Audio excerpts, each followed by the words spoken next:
Welcome to Man Does Tech, where I solve the problems you didn't even know you had. In this video, I will explain how to file tax returns step by step. First, gather all your essential tax documents. This includes income statements like W-2 forms from employers and various 1099 forms for other income sources.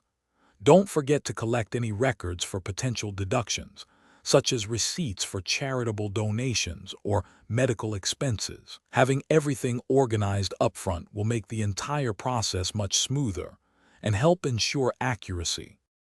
Next, you'll need to choose your filing status, which is based on your marital status on the last day of the year. Options include single, married filing jointly, or head of household. Then, decide whether to take the standard deduction or itemize your deductions.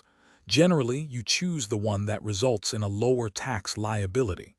Finally, calculate your total gross income from all your earnings. Now, let's talk about deductions and credits. Deductions reduce your taxable income, meaning you pay taxes on a smaller amount. Tax credits, however, directly reduce the amount of tax you owe, dollar for dollar, making them very valuable. Carefully identify all eligible deductions and credits to minimize your tax burden. After applying these, you can determine your final tax liability. The final steps involve reviewing and submitting your return.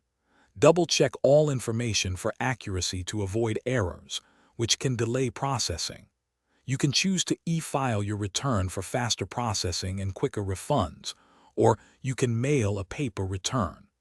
Regardless of your submission method, always keep copies of your filed return and all supporting documents for your records. Thanks for watching. If you found this helpful, don't forget to like and subscribe.